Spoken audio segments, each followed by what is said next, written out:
Oh, Fader TV. Hello, Fader TV. This is John Cale. We're sitting in Brooklyn. Well, you know what Nookie is. I mean, it's just the wood part of it is sort of a long story. I've been waiting to write a song about this particular event that happens in Japan. It happens at the end of summer. There's a day when summer ends, and all the boys and girls, they go to this one place to celebrate the end of summer. And it's a place called Sea of Trees, and it's a forest. And everybody shows up, and they go in. The following morning, the first people that arrive are the ambulance service and the police. And this story one was a newspaper journalist who went to this event and was following the police. And what they find is, and what they found for several years, is that people go there to commit suicide at the end of the summer, and they don't understand why. I thought it was a good subject for a song, and I haven't been able to put anything together until I started writing Nookie Wood.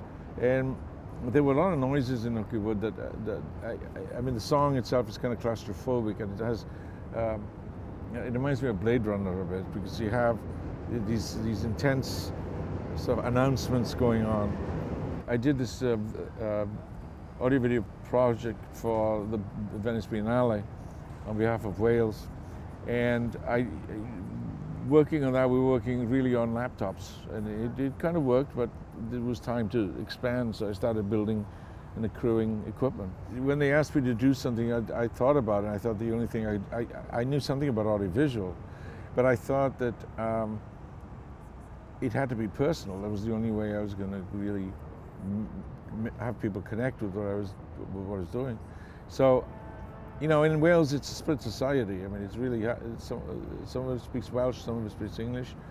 And sometimes there's a polyglot kind of English-Welsh thing going on. But in my case, I had a really unpleasant upbringing with that, because my father was English. And my grandmother, when my father moved into the house with us, she banned the use of English in the house. So until I was 7, I couldn't communicate with my father.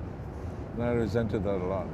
I do this thing called Life Along the Borderline, which is a tribute to Nico.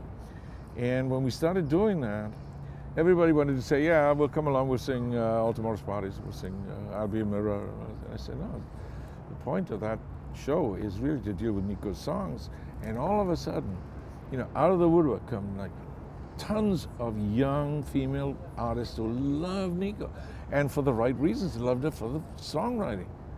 And it was really exciting. I mean, it's such a gratifying turn of events.